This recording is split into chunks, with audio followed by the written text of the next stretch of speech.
সবচেয়ে নিরাপদ বন্ধু যার কাছে তুমি যেতে পারো। এই মহান মহাযাজক যিশু আমাদের সমস্ত দুর্বলতাগুলো বোঝেন, কারণ তিনি আমাদের মতোই সমস্ত পরীক্ষার সম্মুখীন হয়েছিলেন, তবে তিনি পাপ করেননি। তাই আসুন আমরা সাহসের সাথে করুণাময় ঈশ্বরের সিংহাসনের কাছে যাই। সেখানে আমরা তার দয়া পাবো এবং আমাদের সবচেয়ে বেশি প্রয়োজনের সময় সাহায্যের জন্য অনুগ্রহ খুঁজে পাবো। হিব্রু 4:15-16 রয়েছে। কখনো মনে হয়েছে যে তুমি দীর্ঘ পথ হেঁটেছো এবং চাইছো এমন একজন বন্ধু যে তোমার সব কষ্ট, সব অভিজ্ঞতা বুঝতে পারবে? আপনি জানেন যে আমাদের জীবনের কষ্টের সবচেয়ে কঠিন দিকগুলোর মধ্যে একটি হলো এটি আমাদের প্রায় সময়ই একেবারে একাকী করে তোলে। আপনাদেরকে একটি গল্প বলি, শুনুন। সত্যিকারের গল্প, ক্যাটিয়ার গল্প। ক্যাটিয়া একাধিকবার গর্ভপাতের শিকার হয়েছিলেন, এমনকি 7টি শিশুকে হারানোর পর তিনি প্রচন্ড একা হয়ে গেছিলেন। শুধু সন্তান হারানোর শোক নয়, কারণ সে তার বাচ্চাদের হারিয়েছিল আর একজন মা হওয়ার স্বপ্ন যেন ভেঙে গিয়েছিল।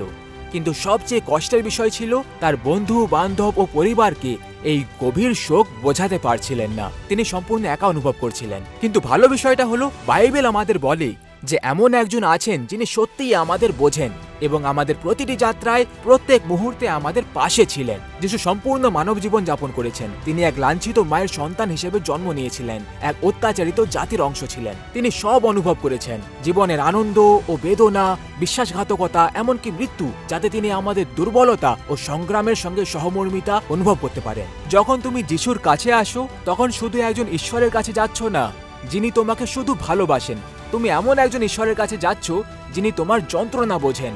বাইবেলের হিব্রু পত্র কি বলে? এটা বলে যে যিশু আমাদের দুর্বলতাগুলো বোঝেন, কারণ তিনি আমাদের মতোই সমস্ত পরীক্ষার সম্মুখীন হয়েছিলেন, তবে তিনি পাপ করেননি।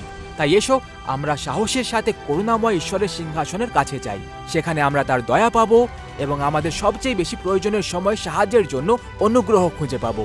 এটা হিব্রু 4:15-16 বলা হয়েছে। আমাদের ঈশ্বর একদম নিখুঁত, যেখানে আমরা মোটেই নই। তাই তিনি আমাদের জয়ী হতে সাহায্য করতে পারেন, কিন্তু তিনি কষ্টকে গভীরভাবে বোঝেন এবং আমাদের দুর্বলতার প্রতি কোমলতার সঙ্গে সাড়া দেন।